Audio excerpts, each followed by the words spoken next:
तो एक प्रश्न थोड़ा सा अलग नेचर के हैं, ध्यान से बहुत ज़्यादा रिलेटेड नहीं है, पर मतलब सभी कुछ ध्यान से रिलेटेड है, मतलब जीवन से रिलेटेड है।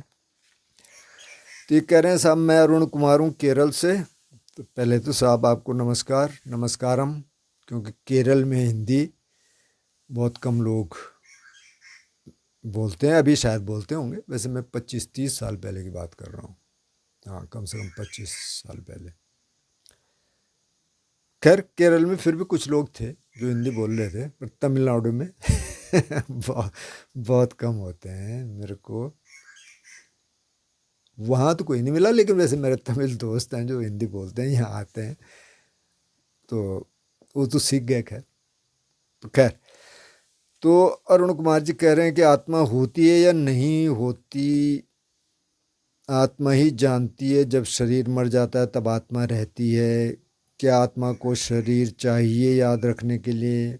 आत्मा बिना शरीर के क्यों नहीं याद रख पाती?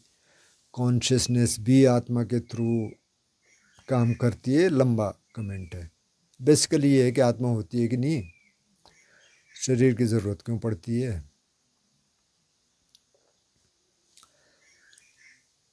तो भाई, बुद्ध ने तो कहा कि ऐसा तो नहीं कहा कैटेगोरिकली कि आत्मा नहीं होती, पर उन्होंने कहा भाई ये पंच स्कंद है, शरीर है, मन के 4 हिस्से हैं, संवेदना यानी सेंसेशन, संज्ञा यानी परसेप्शन, संखार यानी मेंटल फॉर्मेशन, विज्ञान यानी कॉन्शियसनेस। ये 5 हिस्से हैं। तो उन्होंने कहा भाई शरीर आत्मा नहीं है, न शरीर में आत्मा है, न आत्मा में शरीर है, और ऐसी न संवेदना आत्मा है, न संवेदना में आत्मा है, न संवेदना आत्मा में है।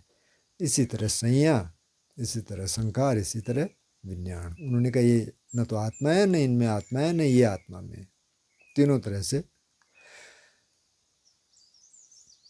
तो उन्होंने तो ये कहा, तो इसलिए आत्मा शब्द तो इसमें आता नहीं है, लेकिन आप कहें तो कोई दिक्कत नहीं है, आप आत्मा कह लें। तो फिर दूसरा प्रश्न ये आता है कि फिर आत्मा नहीं है तो पैदा क्या होता है? तो उन्होंने कहा भाई जो कॉन्शियसनेस है ना, ये जब शरीर से निकल जाती है तो ये दूसरी जगह जाती है। किस आधार पे? जिस आधार पे जो आपने काम किया होगा, और जो आखिरी में च्युति चित्त, मतलब कि जो चित्त अब अलग हो रहा है इससे, उसके जो संस्कार आएंगे, उस हिसाब से नया जन्म, नई जन्म धारा शुरू हो जाएगी कॉन्शियसनेस के हिसाब से। और कॉन्शियसनेस कोई चीज़ नहीं है, कॉन्शियसनेस एक प्रोसेस है। जो मेंटल जो 4 फैक्टर बताए, संवेदना, संज्ञा, संखार, विज्ञान, ये सारे कॉन्शियसनेस से अलग नहीं है, एक ही है, लेकिन एक तरह से अलग भी है, एक तरह से एक भी है। कॉन्शियसनेस सबको जान भी रही है, सिंथेसिस सब कॉन्शियसनेस कर रही है। तो ये सारे प्रोसेस हैं, ये कोई चीज़ है नहीं। अगर एक विचार वाला हमने किया था छोटा सा वीडियो, तो आप विचार देखें तो विचार क्या है, एक्सप्रेस करना तो बड़ा मुश्किल है, एक्सप्लेन करना। लेकिन आपको विचार है, आप जानते हैं क्या है। ऐसी कॉन्शियसनेस को एक्सप्लेन करना बड़ा मुश्किल है, लेकिन आप जानते हैं। तो कॉन्शियसनेस, तो चलो आत्मा कह लो, कोई दिक्कत नहीं। अब आप कह रहे हैं कि उसको शरीर चाहिए, शरीर के बगैर क्या वो याद नहीं रख पाती? तो शरीर में भी कहाँ याद रख पाती है? अब जो बच्चा है, माना 0 to 3-4 साल तक, कहाँ याद रहता है? आपको कितना याद है? जब आप 1 साल के रहे होंगे, 6 महीने के रहे होंगे, 1.5 साल के रहे होंगे, 2 साल के रहे होंगे, तो कॉन्शियसनेस एक बहुत कम्प्लेक्स चीज़ है समझने के लिए। एक तो ये इवॉल्व हो रही है, डेवलप हो रही है, जिस रेल्म में भी जो है, अब हम आदमी के उसमें हैं, हम ह्यूमन रेल्म में हैं, मानव लोक में, तो मानव की बात कर लेते हैं, उस हिसाब से डेवलप हो रही है, एज के हिसाब से डेवलप हो रही है। जो जो आप काम करेंगे ना, प्रज्ञा विकसित कर रहे हैं, तो बेसिकली कॉन्शियसनेस को आप विकसित कर रहे हैं।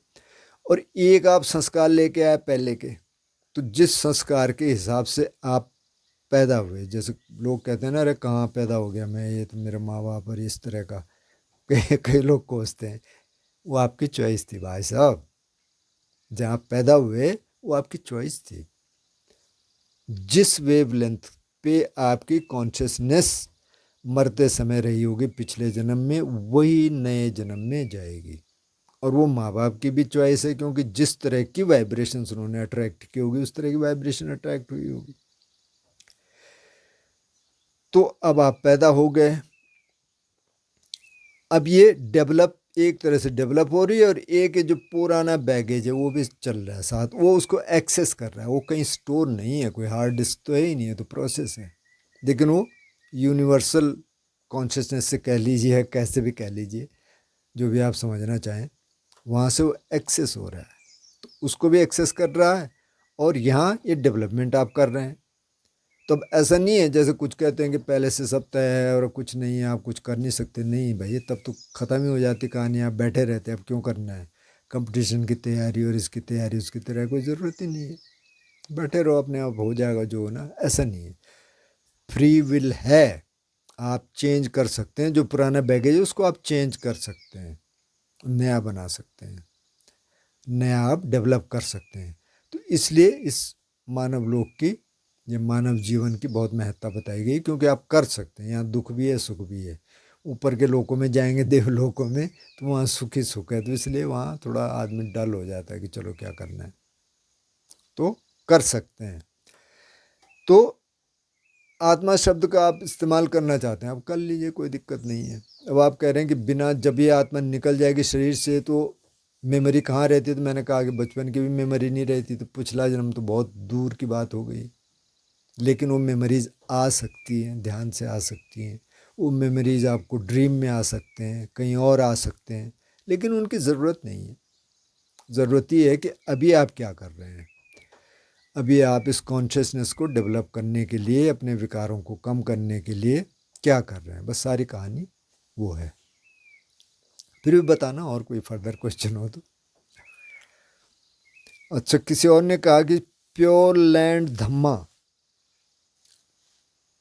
के बारे में कुछ बताइए, विपස්සना में चैंटिंग क्यों नहीं है अमिताभ बुद्ध की, क्या एक दूसरे के विरोध में? यदि अमिताभ की चैंटिंग करेंगे तो प्योर लैंड में जाएंगे, तो डिफरेंस क्या है अमिताभ बुद्ध में और शाक्यमुनि बुद्ध में? अच्छा, तो प्योर लैंड धम्मा जो है महायान की एक ब्रांच है। जैसे चान है, जैन है, वैसी एक प्योर लैंड धम्मा है। इनका मानना ये है कि एक बुद्ध हैं जो अमिताभ बुद्ध हैं, लेकिन वो बुद्ध ऐसे नहीं हैं जैसे गौतम बुद्ध हैं कि यहाँ पैदा हुए और यहाँ वो बुद्ध बने। वो एक सेलेस्टियल बुद्ध हैं, जो कि सुखावती, जो प्योर लैंड जिसका नाम दिया इंग्लिश में, सुखावती में रहते हैं। और इन लोगों का ये बिलीफ है कि अगर उनका नाम हम चैंट करेंगे, उनको याद करेंगे, तो हमको अगला जन्म वहाँ मिलेगा, तो हम उनके सानिध्य में रहेंगे और वहीं से हम इनलाइटन हो जाएंगे। ये प्योर लैंड मानने वालों का कहना है।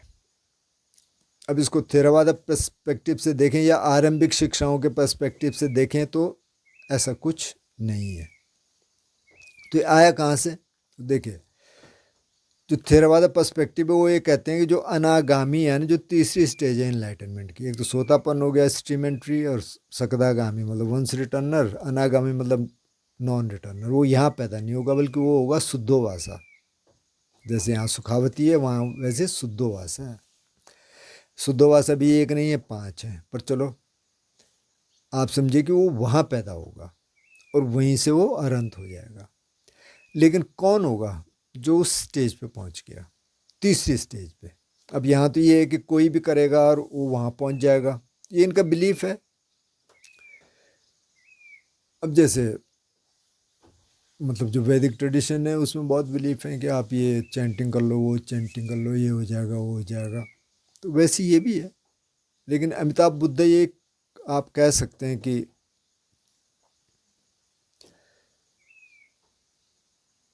एक बनाया गया कंसेप्ट है, जैसे कि बहुत सारे और कंसेप्ट हैं, ये भी एक है। और इंडिया में क्यों नहीं है, मतलब इंडिया में और बहुत सारे हैं, तो ये नहीं है। और मुझे नहीं लगता कि इसमें कोई बहुत ज़्यादा बहुत ज़्यादा दम है। बाकी चैंटिंग तो है, थेरावादा में बहुत चैंटिंग है। हाँ, अमिताभ बुद्ध की चैंटिंग नहीं है, तो वो करते हैं, ठीक है, वो मतलब वो करें। बाकी मेरे हिसाब से ये जो ध्यान है वो ज़्यादा इफ़ेक्टिव है। बाकी अगर कोई उसको भी करना चाहे तो ठीक है, कोई दिक्कत नहीं। अच्छा साहब, एक किसी भाई साहब ने कहा है कि मैं भी अकेले रहना चाहता हूँ लेकिन बुढ़ापे का डर लगता है। ये कमेंट से है कहीं से। अपने माँ बाप की हेल्थ के इशू देख के मुझे बहुत डर लगता है, क्योंकि वो बीमार जब होते हैं तो मुझे बड़ा अजीब लगता है। उन्होंने मेरे से पूछा, जब आप बीमार होते हैं तो आपकी देखभाल कौन करता है, क्योंकि मैंने कहा था मैं तो अकेला हूँ। तो भाई मेरी देखभाल तो, अब मैं गांव में रहता हूँ, गांव जो नियरेस्ट घर है, मतलब मेरे सबसे अच्छे रिलेशन्स हैं।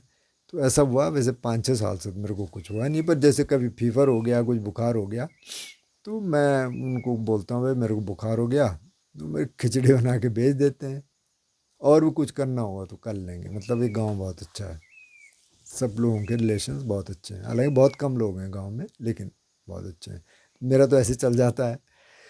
अब आप कह रहे हैं कि अकेले में रहना चाहता हूँ लेकिन बुढ़ापे का डर लगता है। बुढ़ापे का तो डर तो है साहब, मतलब बुद्ध ने कहा ना, जाति भी दुख, जरा भी दुख, व्याधि भी दुख, मतलब बुढ़ापा भी दुख है।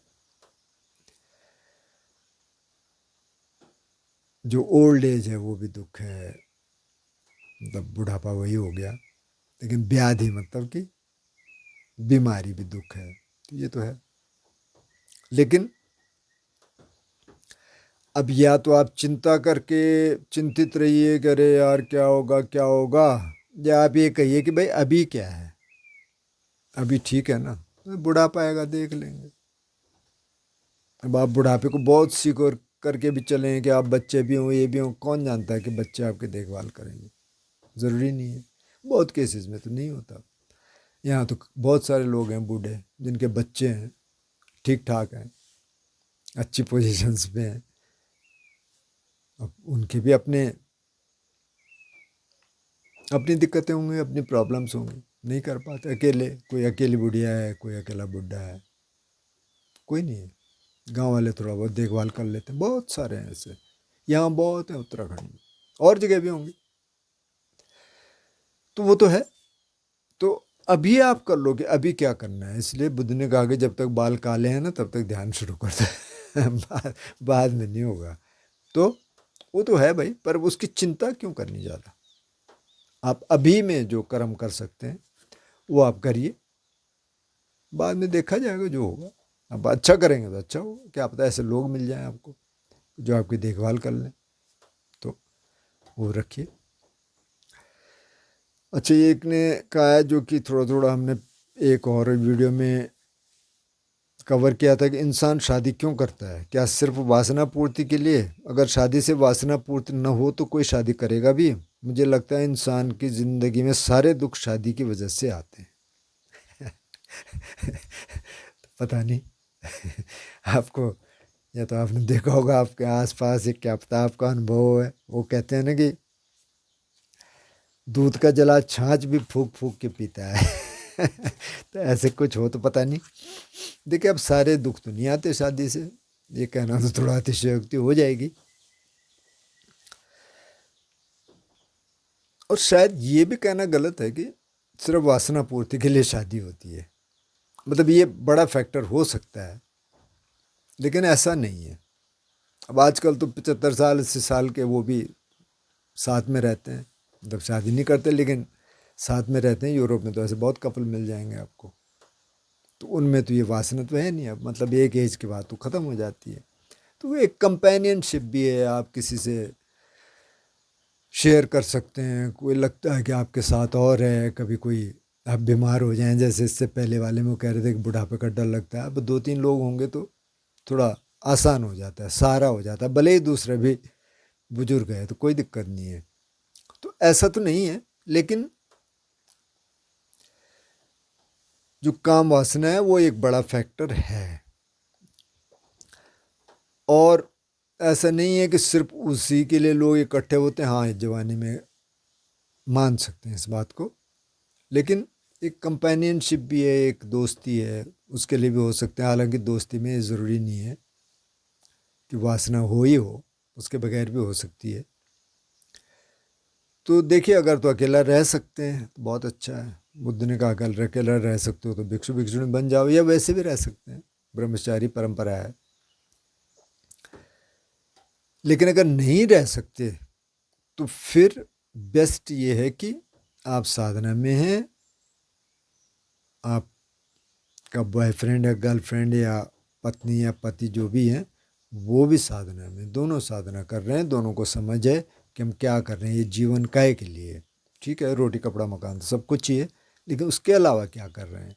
तो असली बात सारी वही आ जाती है कि आप कर क्या रहे हैं। तो अगर तो आप अकेले हैं, आप साधना करिए, तो आप शादी की बात मत सोचिए। अगर आप साथ में हैं तो फिर आप देखिए कि कैसे हारमोनी में रह सकते हैं, कैसे आप ध्यान को जीवन में उतार सकते हैं, और कैसे ठीक ठाक रह सकते हैं। तो तरीके हैं।